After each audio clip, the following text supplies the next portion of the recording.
mayabang. Si mayabang. Tignan mo. Pinapakita sa akin. Oh? Ay, shish. Shish daw. Yabang, oh. Ang motor ko daw ay huwag daw tatabi sa motor niya at naluluma daw. Ganyan yung motor niyan. Naluluma talaga yung motor mo. Hindi naman sa medyo nagyayabang, pero mas maganda naman yung motor ko sa motor niya, di ba? Shish! Bakit naman yung rider na yan, ah? Woo! What's up, everybody? Hey! Lego! What's up, everybody? So, welcome to another episode of Project Pili. So, for today's episode is bubuin na at bubuhayin na si Pili Boy. Ayan. So, tanggalin na natin to. Boogs.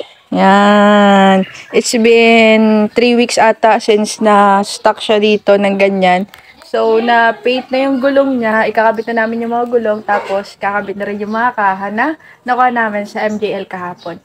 So, ayun. Sobrang excited ako kasi ang tagal ko di nagamit si Pili Boy. But today is, sasalpak na natin yung mga kailangan isalpak sa kanya. Yung gulong, yung kaha, tsaka yung mga headlight niya, yung mga ilaw. So, yun lang naman for today. So, samahan niyo ako. So, ready na isalpak yung pangunang gulong. Ayan, nakabit na rin namin yung gulong niya, tsaka yung disc. Ito, shoutout kay Boss Arla na nagbigay ng disc.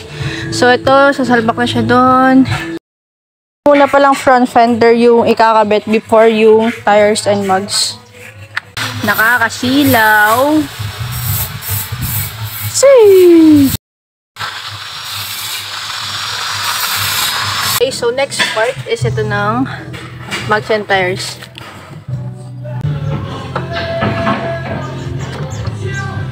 Oh, nakatindig na. Wala na yung jack doon sa ilalim.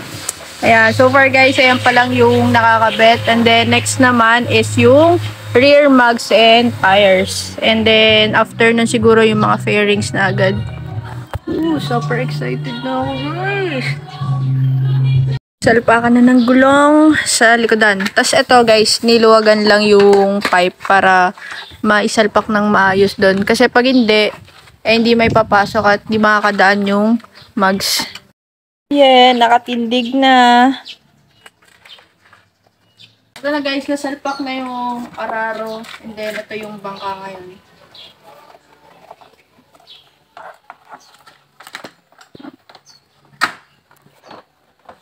Guys, ito na yung mga side fairing. I-install na natin siya. Pakita mo dito. Install natin siya dito na. So, unti-unti nang nabubuo yung mga fairings ni Pili. Siguro mga ano na ito, 50%. So, salpak na natin dito.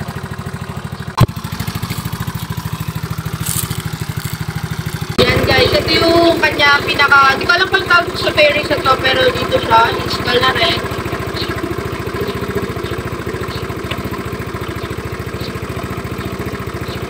Mas kumaganda daw pag naiinitan, ano, kita nyo naman. Mainit kasi dito sa pwesto na to. Yung headlight cowling guys, ikakabit na. Nakabit na rin yung headlight. Yan, mabilis na yan. The last fairing na ikakabit, itong front shield panel. So, ini-install lang yung mga ilaw. Ay, signal lights yan. Signal light bulbs. Then, na-install na rin dyan yung winkers, kung tawagin. Guys, ito naman, last na ikakabit is yung basket na. And then yung dito pala, hindi pa to natuturnelyuhan.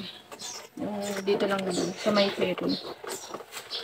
So guys, i-install na lahat ng fairings ni Pili, as pati yung mga yung basket niya, and okay na lahat. So para mas makita nyo na maayos, here's the quick montage.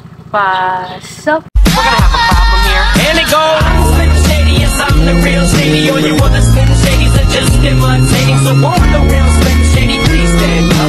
Please stand up. Please stand up. Pakita nyo na yung quick montage, and yung grab bar pala niya is hindi pa namin na-install. Kasi guys, yung paint kasi niya dumikit dun sa pinaka-cover nung yung kinover ko dun sa motor ko. So, dumikit siya dun, tas hindi kagandahan yung itsura.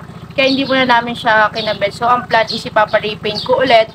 But, finally, ayun, buo na si Pili. And, sobrang naganda na ako sa result niya. Again, thank you so much sa MJL sa alaga sa fairings ni Pili. So, pag paint. So, next na gagawin natin sa kanya is ibabapping nila yung mga fairings ni Pili. So, this is the end of this vlog. Thank you so much guys for watching at kita-kits tayo sa mga susunod na video. Bye-bye! We're gonna have a problem.